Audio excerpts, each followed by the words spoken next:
70% of Americans take at least one prescription medication, and over 50% take 2 prescription medications, and 20% take 5 or more. The majority of Americans, therefore, are vulnerable to the hidden risks of mixing food and medications. Health and nutrition expert and author of Don't Eat This If You're Taking That, Madeline Fernstrom, joins us this morning with more. Good morning. Good morning, Max. So very interesting book, and not very many people really think about what they're eating when they're taking medications. Can you tell me a little bit about this and why you decided to write about this? You know, after seeing, patients for years and years would ask me about this, my colleagues in academics would ask me about this, family members saying, I think there's something to this. You're not supposed to mix certain foods and medicines. Maybe I heard this, but it's really hard to get good information. And in writing this book, I can tell you, it is hard to get good science-based information.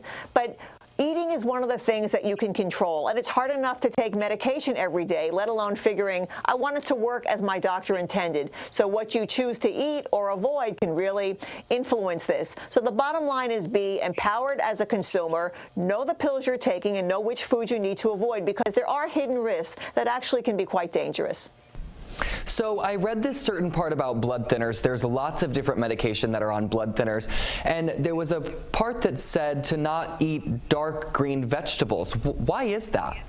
When you look at something, millions of people ages 20 to over 90 are taking blood thinners, and these are to keep your blood from clotting abnormally. Blood clots are not a good thing when they're in the wrong place. And so when people take this, you say, okay, we're trying to avoid these clots. But dark green leafy vegetables contain a lot of vitamin K. Vitamin K is the blood clotting vitamin that really promotes blood clotting. So that's going to have the opposite effect of what this medication is supposed to do. So if you're taking certain kinds of blood thinners, you really need to limit the amount of things like kale, the superfood of the past decade, spinach, broccoli, these kinds of compounds, because too much of this is going to interfere with the action, and your body's not going to see enough of the dose that your doctor intended. So it might not be working as directed. So you really need to let your doctor know how much of dark green leafy vegetables that you're eating, and really keep it the same every day and cut it back. That's going to be important because, again, you can control the food that you eat and choose to have something or not. And you can't always control what your medication is doing, but what you want to do is optimize and make it work as well as possible.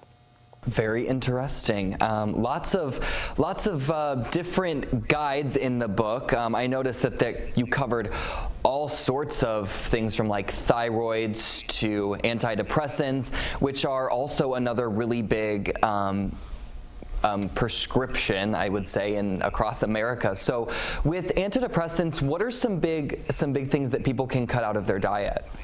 It's something that's important, especially with antidepressants that come in a variety of different forms, because they're acting on the brain differently.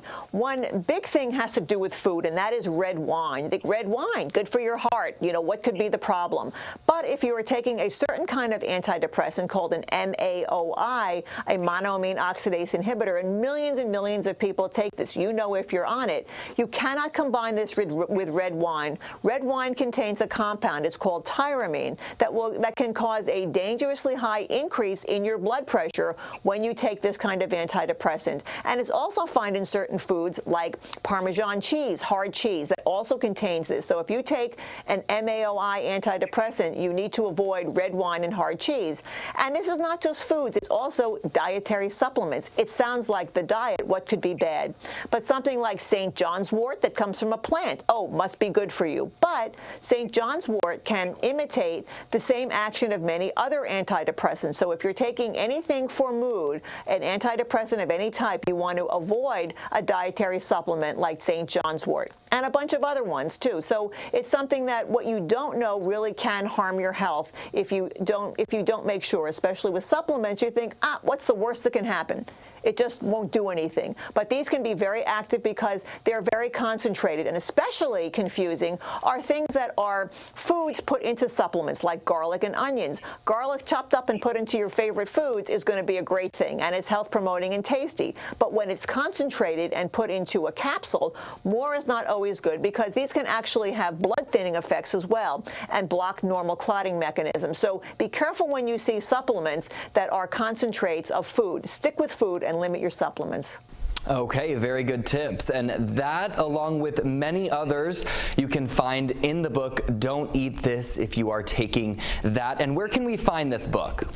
You can find this in bookstores everywhere, on Amazon.com or BarnesandNoble.com. It's easy to find, and maybe more importantly, it's really easy to read. It's a dictionary for finding food and medicine interactions. Just look up your medication, and you'll see lists of food that say, avoid these to make your medicine work as directed.